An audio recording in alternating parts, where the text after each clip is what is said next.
يا حبيبي سلام عليك احمد يا محمد سلام عليك وهيا نمجد ተመልሰናል ተመልካቾቻችን ኢድ ሙባረክ በድጋሚ እንደዚህ ያማረ ነሽዳ ተገባብዘን ነው የተመለስነው ያው ኢድ ላይ አይደለም ኢድ አልፈጥር በጣም የሚከበር የሚወደድ በዓል ነውና እኛም ያንን ያጋባን ነው ብለን እናምናለን እናንተም ደግሞ ያን ይሄን ስሜት እንዳላችሁ ምንም ጥርጥር የለንም በየቤታችሁ እዚህ ደግሞ ያው ከእንግዳ ጋር ቆይታ ያደረግን ነው በወንድም ካሊድ ፋውንዴሽን ያሳለፈን ያለ ነው አሁን ደግሞ አንድ ወሳኝ በየቤታችን የሁላችንም ጉዳይ የሆነ ሙያ ዘርፍ ላይ የተሰማሩ አንድ ታላቅ እንግዳ ነው ይዤላችሁ የቀረብኩት እንግዳችን ታዲያ ቤተኛ ናቸው ከዚህ በፊት መጽሐፍ በማስመረቃቸው አግኝተናቸው ብዙ ነገር አውግተናል ስለመጡልን እናመሰግናለን እንግዳችን ዶክተር ሀዲያ ኢማም ይባላሉ እንኳን ደህና መጡ እንኳን ደህና ቆያችሁ ኢድ ሙባረክ ብያለሁ መጀመሪያ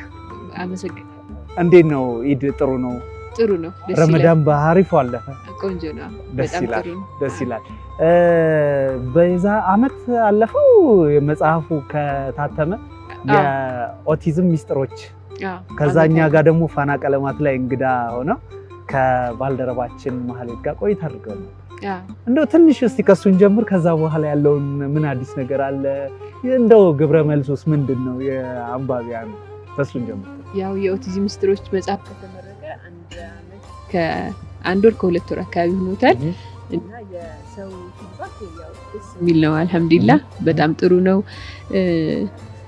ትንሽ ተደራሽነቱ ላይ ብቻ ጥያቄ ያላቸው እሱን ያው ትንሽ አላዳረስነውም ምን ነው ህትመት አለ ግን እኔ ማለት ለዛ ነገር ኮንሰርድ የሆኑ ሰዎች ብቻ እንዲያነቡት በማሰብ የተወሰኑ ሰዎች ጋር ብቻ ነበር ያለው መጽሐፍት ቤትም አላስገባነውም ነበርና ከዛ አንፃር ያው ብዙ ሰዎች ይጠይቁናል የት ነው የምናገኘው መጽሐፉን ብለው ማለት ነው ከዛ ውጪ ግን ያነበቡ ሰዎች በጣም የሚገርም መጽሐፍ እንደሆነ ነግረውናል ማለት ነውና በዛ መጽሐፍ ብቻ ልጆቻቸውን ላይ የሰሩ ወላጆችም አጋጥሞናል ማለት ነው ምክንያቱም መጽሐፉ ስለ ኦቲዝም ብቻ ሳይሆን ስለ ልጆች እድገት ከመጀመሪያው ጀምሮ እስከ እድሜያቸው እስከሚያድግ ድረስ ያለውን ሁኔታ ሁሉ የሚዳስስ ነው ከዛ በተጨማሪ ደግሞ ስለ ኦቲዝም ደግሞ ስፔሲፊካሊ ወላጆች ማወቅ የሚገባቸውን ከቅድመ ጥንቃቄዎቹ ጀምሮ ማለት ከቅድመ ወሊድ ጀምሮ ያሉትን ጥንቃቄዎች በወሊድ ጊዜ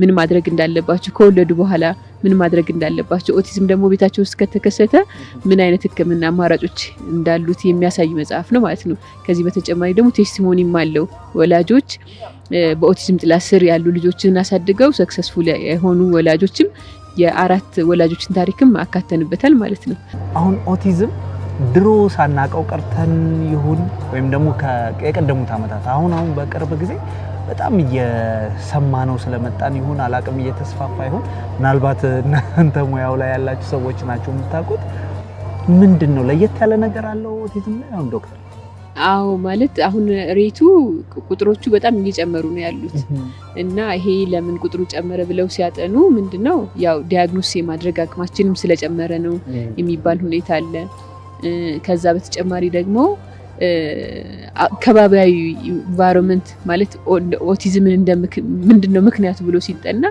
አንደኛው ጄኔቲክ ኢሹ እንዳለ ነው ይሄ ዘረመል ችግሮች እንዳሉ ናቸው ዘረመል ችግር ከኦቲዝም ጋር ይያያዝበታል ብለን የምናስበውበት ምክንያት አንደኛ በአንድ ቤተሰብ ውስጥ ኦቲዝም ከተከሰተ ድጋሚ የመከሰት እድሉ ከ2% እስከ 19% ነው ይሄ የሚያሳየው እንግዲህ ጄኔቲክ ዘረመል ላይ የተወሰኑ ነገሮች ችግሮች እንዳሉ ነው ማለት ነው ከዛ በተጨማሪ መንትያ የሆኑ ህፃናት በተለይም ደግሞ ተመሳሳይነት ያላቸው ህፃናት ላይ ኦቲዝም ከተከሰተ ሁለቱም ልጆች ላይ የመከሰት እድሉ በጣም ከፍተኛ ነው ከዛ በተጨማሪ ደግሞ ኦቲዝም ይሄ ስፔሲፊክ ከሆኑ ጄኔቲክ ዲስኦርደሮች ጋር እነዚህ ፍራጃይል ኤክስ ሲንድሮም ምንለው ተርነር ሲንድሮም ሬት ሲንድሮም ምንላቸው ጋር በጣም በከፍተኛ ሁኔታ ይያያዛል ማለት ነው እነዚህ አምሮ ላይ ያሉ ችግሮች ማለት ነው በዛ ምክንያት ዘረመል ከፍተኛ አስተዋጽኦ ለኦቲዝም ምክንያት እንደሆነ ጥናቶች ያሳያሉ ማለት ነው ከዛ በተጨማሪ ደግሞ አሁን ላይ እንደ ሪስክ ፋክተር እንዳጋላጭ ምክንያት የሚወሰዱ ደግሞ አሉ በተለይ ደግሞ ወላጆች አባቶች በተለይ እድሜያቸው አሁን በፊት ላይ የእናት እድሜ ከጨመረ ነበር የሚባለው ስጋት የሚሆነው አሁን የአባት ኦቲዝም ላይ ዘ ሪቨርስ ነው። የአባቶች እድሜ ከጨመሩ በኋላ ልጅ መውለድ የኦቲዝም ሪስክን በጣም ይጨምራል።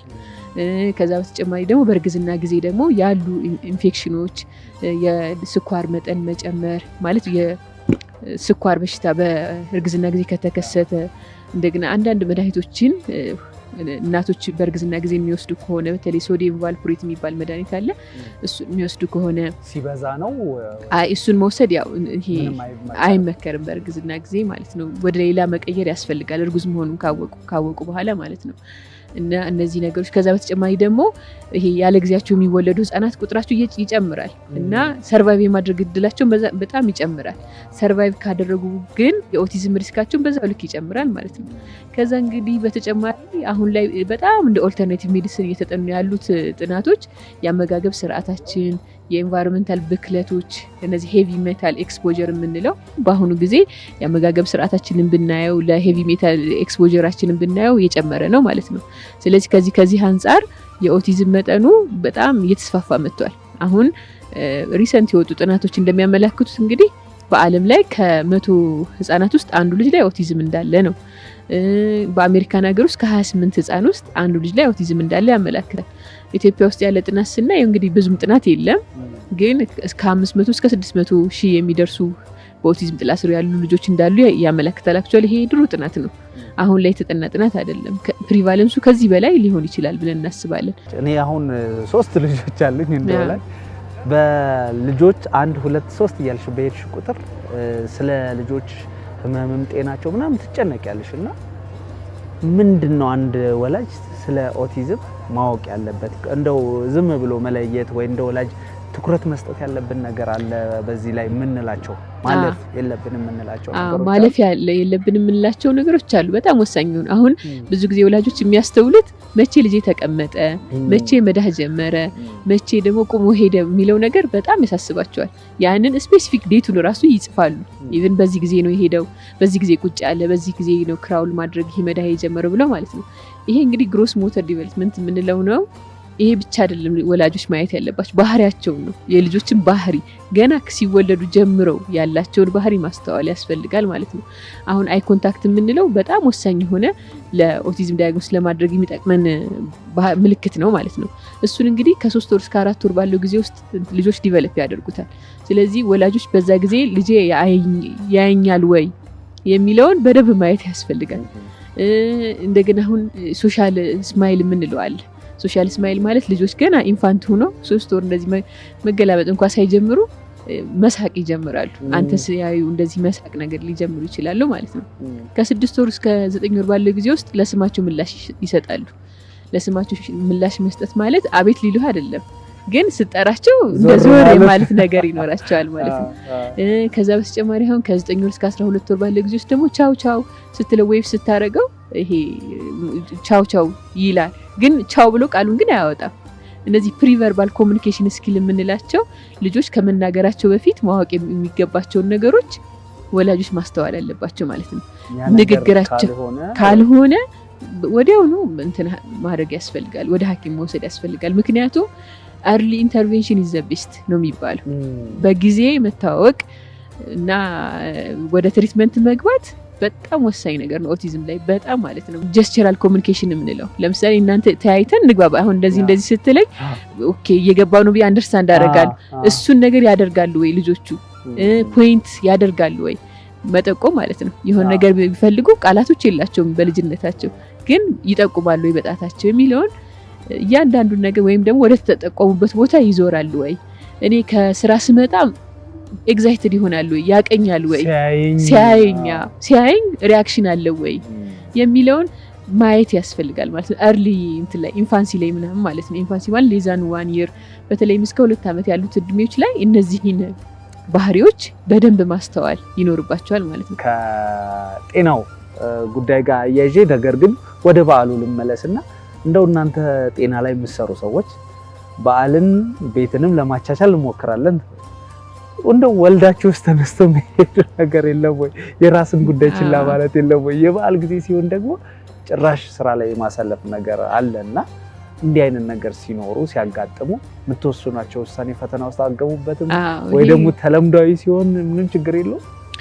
አዎ ይሄ እኔ ስፔሲፊካሊ እንግዲህ ሌሎች ሐኪሞች እንትን ሊሉት ይችላሉ። እኔ ግን ያው ወልዶ ማረፍ ምናምን ብዙም አላቅም አይደል? ያው 4 ልጆች አሉኝ። 4ቱም ልጆች ስወልድ ማክሲመም 1 ወር ነው እንትን እስከዛ ራሱ የምቆየው 4ቱንም ስወልድ በሴስ ነው የወለድኩት ማለት ነው። ሴስ ስትወልድ ደግሞ በጣም ፔን አለው፣ በጣም ከፍተኛ ህመም አለውና ህመሙ ከለቀቀኝ ግን ቀጥታ ወደ ስራ ነው የምገባው። ቤት ውስጥ መቀመጥ በጣም እንትን አይለኝም። እንደ ከረመዳንን ስናሳልፍ የሆነ በቃ ይሄን ነገር አረሳውም የሚባለውን እንደው ተውስታ፣ ከዛ ደግሞ ኢዳል ፈጠር እንደዚህ ሲመጣ በዓል ሲሆን ደግሞ በጣም በቃ ማጣት የለብኝም ብለው የሚያስቀምጡት ነገር። ያው እኔ እንግዲህ እንትን እንደዚህ አይነት ገጠሞች ሊኖሩ ይችላሉ፣ ግን እስከዛሬ ማረሳው ሬዚደንት እያለሁኝ ማለት ነው የ3ኛ ዓመት ምናምን እያለሁኝ እንትን ደሴ ሂጄ ነበረ ለረመዳን ዩኒቨርሲቲ እያለሁ ማለት ነውና ደሴ ሂጄ ለረመዳን ነው ያው የሄድኩት። ረፍቴን በዛ ረመዳን ላይ ረፍት አድርጌ በዛውም ኢድን አሳልፌ ለመምጣት ነበር ያሰብኩት ማለት ነው። ግን በኢድ ሐሙስ ቀን ሆኖ አርብ ቀን ሌላ አታችመንት ነበረኝ። ይሄ የልብ ሐኪሞች አታች የምናደርገው ማለት ነው። እና በዛ ጊዜ ደግሞ ፕሌን ብዙ አክሰሰብል አይደለም፣ ቢኖርም ብዙ አፎርድ አናረግም እና በመኪና ነበር። በመኪና ስንሄደው 2 ቀን ይፈጅ ነበር ከደሴ አዲስ አበባ፣ ከአዲስ አበባ ጅማ ማለት ነው። እና ሮብ ተነስቼ ሮብ ከዛ ሐሙስን ሄዱ ሂጄ አርብ እንግዲህ ለስራ የደረስኩበትን እንትን ምንም አረሰው አይደለ? እና ኢዱንም በመንገድ ላይ እንደዚህ ታሳልፋለህ ማለት ነው። የባከነ ኢዳል ፈጥር ነው የዛን ይሆን ያው በቃ እንደዛ ማለት ይቻላል። ምክንያቱም ጓጉተህ ነው እዛ የምትሄደው፣ ግን እንዳጋጣሚ ሲሆን ስኬጁል ሲወጣ በቃ በዛ ሰዓት ግድ መግባት አለብህ ማለት ነው። በጣም ደስ ይላል። እንደው አሁን የሙያው አለ ማከሙ ምኑ፣ ከዛ ደግሞ ጽፎ ማድረሱ ወይም ደግሞ ለአንባቢያን ማብቃቱ አለ። አንዱ ተሳክቷል። ምናልባት የታሰበ ነገር አለ በዚሁ ዘርፍ ላይ ሊሆን ይችላል፣ በኦቲዝሙ ላይ ወይም ደግሞ ተያያዥ ጉዳዮች ላይ ቀጣይ ስራ? ያው በጣም ታስባል እንደሰው እንትን ማለት አንዱ ነገር አችብ ስታደርግ አንዱ ነገር ሌላ ይቀጥላል ማለት ነው። እና አሁን እኔ ቢሳካልኝ የማስበው ኒውሮሎጂ ፌሎ ማለት የህፃናት የነርቭ ሕክምና ሐኪም መሆን ነው ማልመው ማለት ነው። እና ያንን ለመማር ነው ማስበው ወደፊት ማለት ነው። ግን ይሄ በኦቲዝሙ ስራ ላይ ሌሎች መጽሐፍቶችን አሁን እየጻፍኩ ነው ማለት ይሄ ሌላ አፕሮቾች ማለት ነው። ማለት ከአሁን ከኦቲዝም ሚስጥሮች ለየት ያለ ስለ በቃ ያሰብኩት አለ እሱን ለመጻፍ እንትን ብየዋለሁ ማለት ይሄ በጣም ፕራክቲስ ስታደርገው ብጽፈውና ወላጆች ጋር ቢደርስ ይጠቅማል ብለህ ታስባለህ በጣም ማለት ነው። እና ወላጆች ደግሞ በጣም የሚጨነቁበት ኦቲዝም ማለት እንግዲህ የሆነ ነገር መድኃኒት ሰጥተህ የምታድነው ነገር አይደለም። አንድ ፒል ነገር ሰጥተው ማጂክ ታብሌት ምናምን የለው። ስለዚህ ሰፖርት በጣም ይፈልጋል። እነሱን ከማገዝ አንፃር ያው ያለኝን ያነበብኩትን እንደዚህ ዝም ብዬ ማስቀመጡ ብዙም እንትን አይታየኝም እና እጽፋለሁ ብዬ አስባለሁ ወደፊት። በጣም ደስ ይላል። ያው ኢድም ነው እንኳን አደረሳችሁ ለሚሏቸው ሰዎች እድሉን እና ሌላም ቀረ የሚሉት ነገር ካለ? ያው መጀመሪያ እንግዲህ እናንተን አመሰግናለሁ እድሉን ስለሰጣችሁኝ። ለውድ ባለቤቴ እንኳን አደረሰ ላለሁኝ ለልጆቼ 4 ልጆች ናቸው ቅድም እንደነገርኩ፣ ለወላጆቼ፣ ለቤተሰቦቼ፣ ለእናቴ፣ ለእህቴ፣ ለወንድሞቼ ለሁሉም እንኳን አደረሳችሁ ላለሁ። ከዛ በተጨማሪ እንግዲህ ለመላው የእስልምና እምነት ተከታዮች ደግሞ እንኳን ለኢድ አልፈጥር አደረሳችሁ ላለሁ ማለት ነው። አመሰግናለሁ። ክብሩ የኛ ነው ከእናንተ ጋር እዚህ ኢድን አብሮ ማሳለፍ ከጊዜዎትም ደግሞ ይሄንን ስለሰጡ እናመሰግናለን። መልካም በዓል እንዲሆን በድጋሚ እንመኛለን። ተመልካቾችም በያላችሁበት መልካም በዓል ይሁንላችሁ።